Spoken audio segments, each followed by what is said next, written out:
Apersado na ang deployment ng National Capital Region Police Office na aabot sa 13,298 PNP personnel upang tiyakin ang kaligtasan, kaayusan at kapayapaan sa lahat ng sementeryo, terminal at pampublikong lugar sa buong Metro Manila ngayong Undas 2025.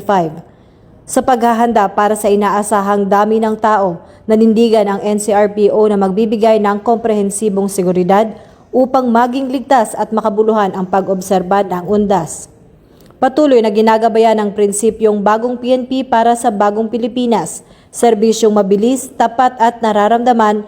Ang ating puwersa ng pulisya ay handang maghatid ng mabilis at taus-pusong serbisyong pampubliko na naglalayong hindi lamang mapanatili ang kaayusan, kundi matiyak din na ang bawat pamilya ay makapagdaraos ng Undas ng may kapayapaan at seguridad. Ito ay sumasailalim sa dedikasyon ng PNP sa pagpapabuti ng serbisyo para sa komunidad. Para sa iba pang napapanahong balitang pampulisya, laging tumutok sa Police News Network, alagad ng batas, tagataguyod ng balitang pulis.